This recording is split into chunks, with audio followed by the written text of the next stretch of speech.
कहते हैं मैया बहू देखाई कैसी है, तो कि बहू तो अच्छी है, सब बात ठीक है, थोड़ी सी नाक कछु लंबी है होता है बिल्कुल ठीक है, लेकिन थोड़ी बहुत कमी जरूर होगी। वैसे तो ठीक है, लेकिन आंखें लेकिन छोटी हैं। वैसे तो ठीक है, आंखें कुछ ज्यादा बड़ी हैं। हमारी बड़ी बूढ़ी मैया कहेंगी वैसे तो सही है, लेकिन कद की हल्की है लाली हैं, ऐसा होता है। तो इसलिए ये माताओं में खासियत होती है कि इन्हें दूसरे की प्रशंसा अच्छी नहीं लगती है। तो वही उन देवियों के साथ में हो रहा है। अनसुईया का नाम जब सुना तो एकदम से आग बबूला हो गई, क्योंकि उनकी प्रशंसा अच्छी नहीं लगी। विचार किया कि हम देवी हैं, हम देवी हैं और हमें छोड़ करके वो साधारण स्त्री पतिव्रता हो सकती है। इसका मतलब देवऋषि नारद की नजरों में हमारी कोई वैल्यू नहीं है।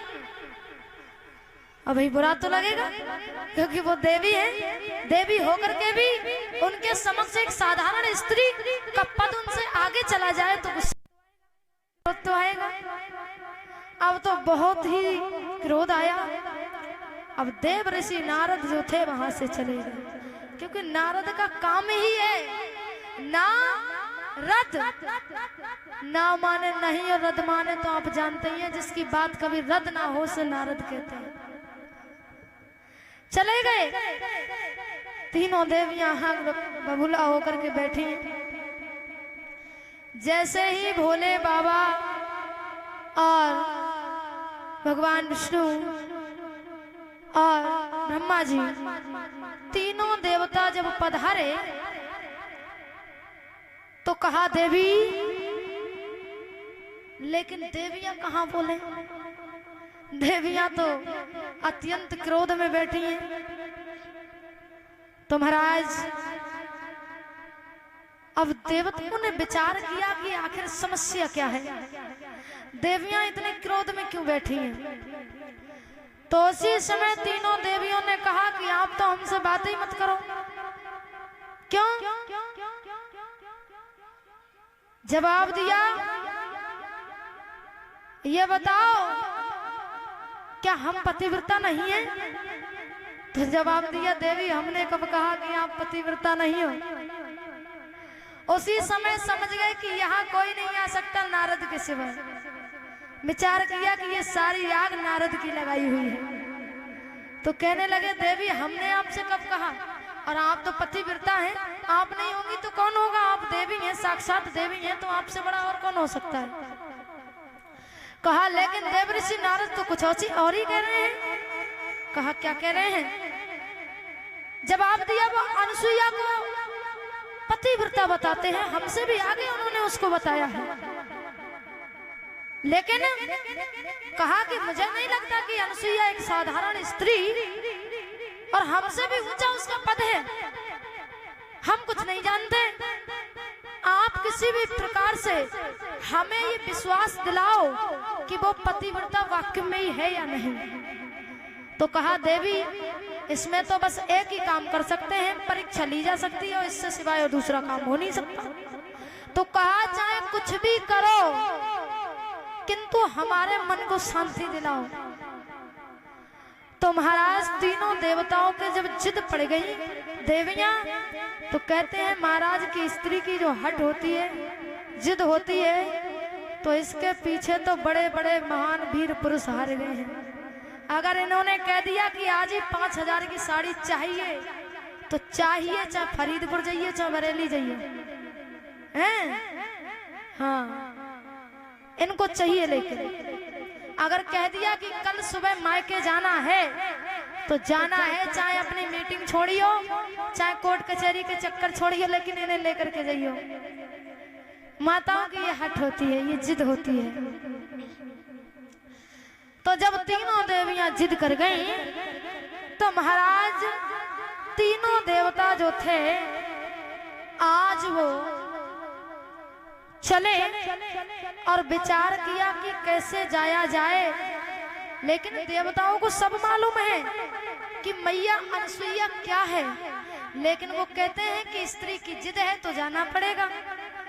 अब विचार किया आखिर जाएं तो जाएं कैसे।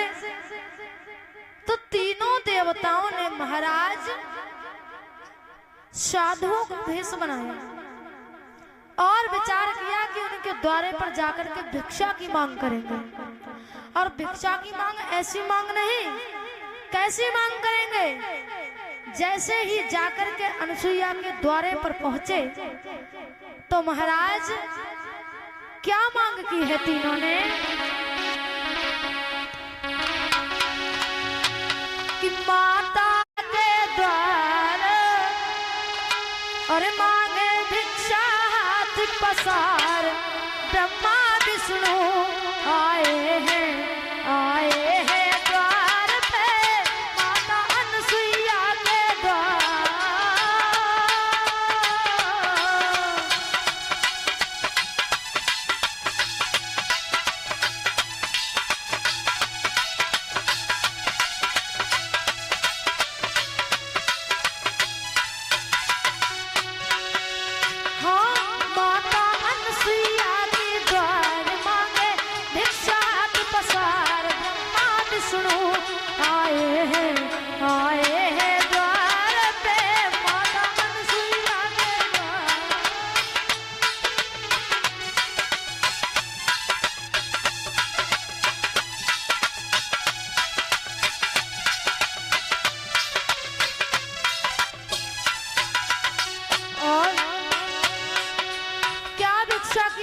है ध्यान दे।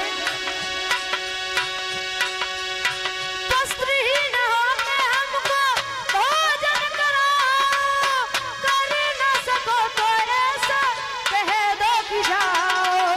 हो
जैसे ही द्वारे पर आए तो आवाज लगाई, भिक्षा देहि।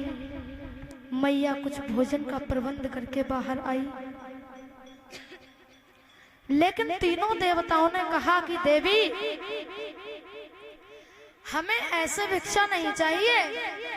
तो जवाब दिया, यदि आप हमें भिक्षा देना ही चाहती हैं तो आप हमें निर्वस्त्र होकर के भिक्षा दीजिए। जब इतना सुना कि निर्वस्त्र होकर के भिक्षा दीजिए, मैया अनसुईया पतिव्रता स्त्री थी, एक क्षण का भी संकोच नहीं लगा उसे सोचने में।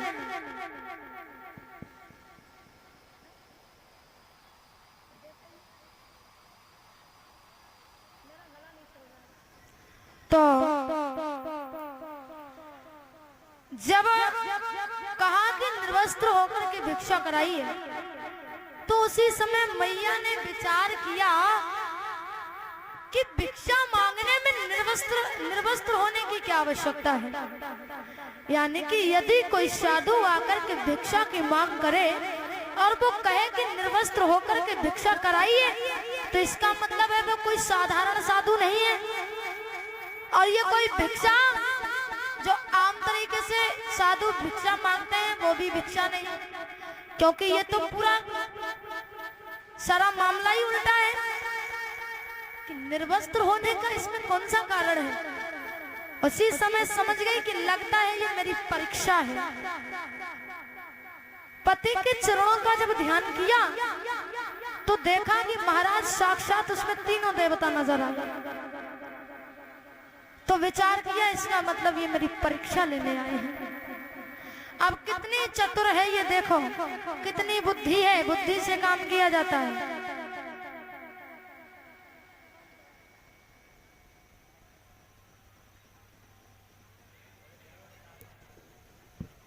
हेलो श्री राधे।